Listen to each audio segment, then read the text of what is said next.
사오미에서는 더 확산, 더 상승이 일어나고 여름이고 낮이다. 사오미에서는 더 확산, 더 상승이 일어나는 시기로 병화, 무토, 계수가 주도권을 잡고 로광세로 활동을 합니다. 이것도 다시 한번 정리를 해보도록 하겠습니다. 아주 중요한 것입니다. 봄에는 임묘진이죠. 봄에는 누가 주도권을 잡고 일을 하냐. 간목과 신금이 주도권을 잡고 일을 한다. 여름에는 병화와 무토와 계수라고 말을 했습니다. 가을에는 신유술에서는 밖에서는 경금이 일을 하고 안에서는 을목이 일을 합니다. 그 다음에 겨울에는 임수와 정화와 기토가 일을 한다. 지금 로광세로 주도권을 잡고 활동하는 천간을 적어놨습니다. 이거는 자연의 법칙상 아주 쉽다고 그랬죠. 여기에서 간목이 활동을 하면, 드러나서 활동을 하면 여기는 이제 을목은 안으로 들어가게 되겠죠.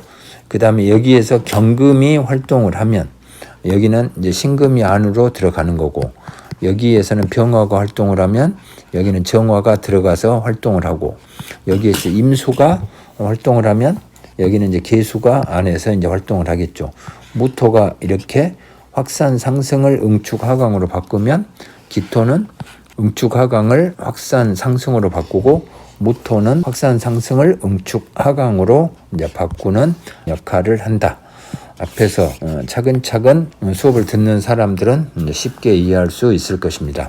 주도권을 잡고 일하는 시기는 가장 바쁜 시기로 여유를 낼 틈이 없다. 사오미에서는 여름이죠. 낮이고 땀 흘려 일을 해야 된다. 신유술, 가을이죠. 퇴근, 보상을 받게 된다.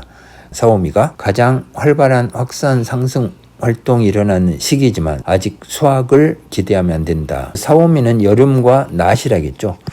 결실, 수확이라는 것은 하루로 말하면 저녁이고 일당을 받는 거죠. 그 다음에 가을이 되어야 됩니다. 신유술이죠. 사오미는 청년 시절이다. 울창한 숲을 이루는 시기다. 남쪽을 나타낸다. 그 다음에 신유술은 응축 하강이 일어난다. 가을이고 저녁이다. 신유술에서는 응축 하강 운동이 일어난다. 경금과 을목이 로광세로 주도권을 잡는다. 밖에서는 경금, 양간이니까 안에서는 을목이 주도권을 잡는다. 주도권을 잡고 일하는 시기는 가장 바쁜 시기로 여유를 낼 틈이 없다. 로광세라겠죠. 로광세. 신유술은 수확의 시기다. 가을이죠. 저녁입니다. 수확은 일한 만큼 얻는다. 그래서 봄에 일을 하고 여름에 떼학변 밑에서 땀을 흘리면서 이제 일을 하는 거죠. 그 다음에 응축 하강하는 시기는 외형은 초라해지고 결실이 없다. 봄, 여름에 어린이와 청년 시절에 외형이 이제 폼이 나죠.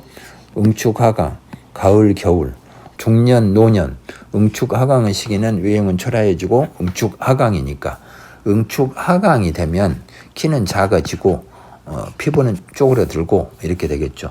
신유술은 중년 시절을 나타내고 단풍 들고 낙엽 지는 시기다. 서쪽을 나타낸다. 방향 이야기를 했죠. 방향. 임묘지는 동쪽이다. 그 다음에 사오미는 남쪽이고, 그 다음에 신유술은 서쪽이 되죠. 그 다음에 해자축은 북쪽이 된다. 여기가 임묘진, 사오미, 신유술, 해자축이다. 여기 임묘진은 동쪽이고 신유술은 서쪽이 되겠죠. 사오미는 남쪽이고 그 다음에 해자축은 이제 북쪽이 되겠습니다. 임묘지는 어린 시절이 되겠죠. 그 다음에 사오미는 청년 시절이 되고, 그 다음에 신유술은 중년 시절이 되고, 해자축은 이제 노년 시절이 된다. 처음부터 끝페이지까지 이런 말들만 계속 반복합니다. 명리학은 천간과 지지로만 되어 있기 때문입니다. 근데 이 기본적인 음간과 양간의 차이, 아까 말했던 천간과 지지가 있으면 지지가 천간을 통제하죠. 그 다음에 원국, 사주팔자와 운이 있으면 운이 이제 원국을 통제하게 됩니다. 그 다음에 음과 양이 있으면 음이 양을 통제하는데 이거를 반대로 알고 있어가지고 사주팔자가 풀리지가 않는 거죠. 그래서 수많은 변명을 낳고 들이 이제 드러나게 이제 되는 거죠. 그 다음에 음과 양이란 거는 대등하죠.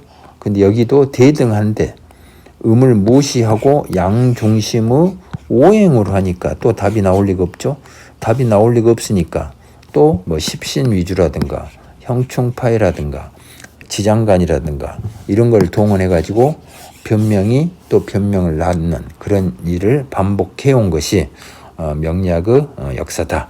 그 다음에는 신유술 다음에 해자축이 나오겠죠. 72쪽이 됩니다. 72쪽 해자축.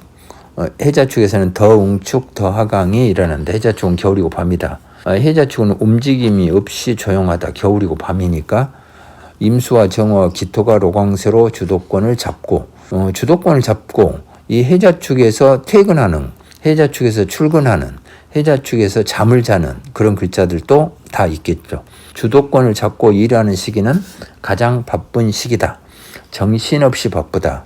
죽을 만큼 바쁜 시기가 바로 로광세입니다.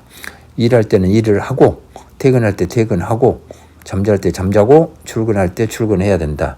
해자축에서는 더응축, 더하강 운동이 일어나니 화려함은 없어지고 외형은 더욱 볼품이 없어진다. 사람으로 말하면 노인이 되는 거죠. 잠을 자며 휴식 충전하는 시기다.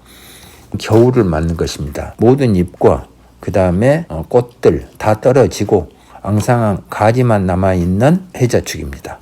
그래서 사람도 되게 이제 뼈만 앙상하게 남아있는 때가 바로 노인이 되는 거죠.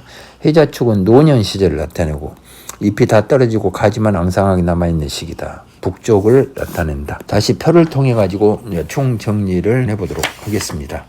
72쪽 마지막이죠. 양과 음이 있다. 봄, 여름, 아침, 낮을 양으로 보고 확산 상승이 이렇게 일어나겠죠. 임묘지는 확산 상승, 사오미는 더 확산 더 상승. 그 다음 가을, 겨울, 저녁, 밤.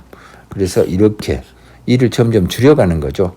이 시기에 신유술 해자축 이 시기에 일을 늘린 사람은 실패할 것이다.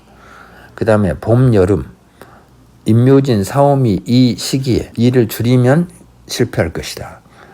그 다음에 출근해서 일하고 퇴근해서 잠을 잔다. 어린 시절, 청년 시절, 중년 시절, 노년 시절 이렇게 표로 앞에서 설명한 것을 총 정리를 해봤습니다.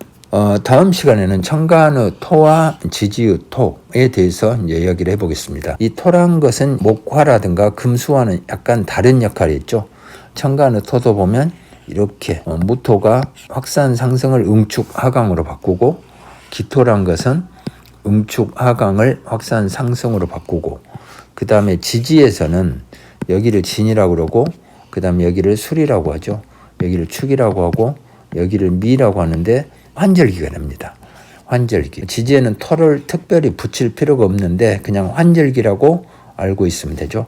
정확히 말하면 확산 상승이 더 확산 더 상승으로 응축 하강이 더 응축 더 하강으로 변화가 일어난 것은 축과 미 이 두 개다. 그래서 진술축미를 따로 특별히 언급할 필요는 없고 확산 상승 더 확산 더 상승 이걸 양운동이라고 그러고 응축 하강 더 응축 하강 이것을 음운동이라고 한다. 다음 시간에 청간의 토와 지지의 토에 대해서 해보도록 하겠습니다. 73쪽이 되죠.